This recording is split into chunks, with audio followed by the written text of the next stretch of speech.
Le charbon végétal activé, un antipoison à garder près de soi.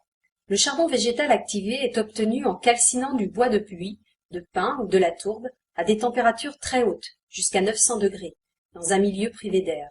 Puis on les brûle à nouveau, cette fois en présence de vapeur d'eau et d'air. Ce procédé, appelé activation, a pour effet de créer à la surface du charbon de nombreux pores, comme dans une éponge, qui vont piéger les molécules des produits toxiques ingurgités. Le charbon de bois activé se présente sous la forme d'une poudre fine et légère, de couleur noire. Il est plus efficace de le prendre sous cette forme, voire en granulé en magasin biologique, plutôt qu'en gélules, qui en contiennent trop peu pour obtenir le résultat souhaité. Nettoyez et détoxinez votre organisme. Il a un pouvoir adsorbant avec un D. Il capture toute substance toxique qu'il rencontre dans le corps, tels que les médicaments, les drogues, les produits chimiques, les pesticides, les métaux lourds comme l'aluminium ou le mercure, ainsi que les bactéries, le venin d'abeille ou de serpent, etc. Comment l'utiliser?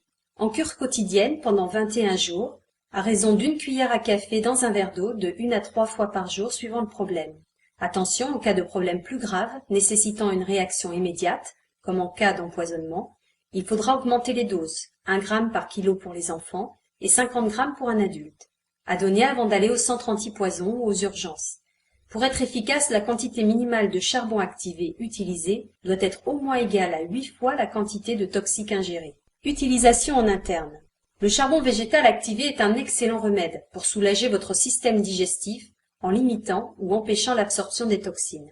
Vous pouvez l'utiliser en cas de troubles de la digestion, des ballonnements, des brûlures d'estomac, des intoxinations, des diarrhées, en cas d'intoxication alimentaire ou médicamenteuse, en cas de mauvaise haleine, d'empoisonnement, que ce soit d'un être humain ou d'un animal domestique, à condition de réagir vite et d'en donner une quantité suffisante, pour une morsure de serpent ou une piqûre d'insecte, en cas de gastro-entérite, pour une cure de désintoxication quand vous avez pris des antidépresseurs par exemple, ou des drogues ou de l'alcool en grande quantité, pour des problèmes de la circulation sanguine et lymphatique, comme le drainage de la lymphe et du sang, en cas de forte démangeaison, de problèmes ORL.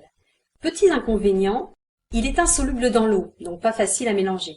Il n'a pas de goût, pas d'odeur, mais c'est une poudre à la texture terreuse, ce qui n'est pas forcément agréable à boire, surtout pour les enfants. En le buvant à la paille, cela évite de se mettre trop de noir autour de la bouche. Il laisse la langue noire, mais cela disparaît peu à peu. Quant aux dents, il suffit de les brosser, ça aidera même à les blanchir. N'en prenez surtout pas en même temps, avant ou peu après un médicament ou la pilule contraceptive, car le charbon les considère, à juste titre, comme des produits toxiques à éliminer. Il vaut mieux prendre le charbon au minimum 3 heures avant ou après un traitement médicamenteux. Utilisation en externe. Le charbon végétal activé permet de neutraliser une piqûre d'insecte ou une morsure de serpent.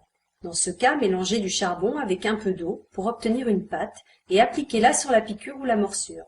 Ensuite, faites une compresse. Versez le charbon sur la gaze humidifiée d'un sparadrap.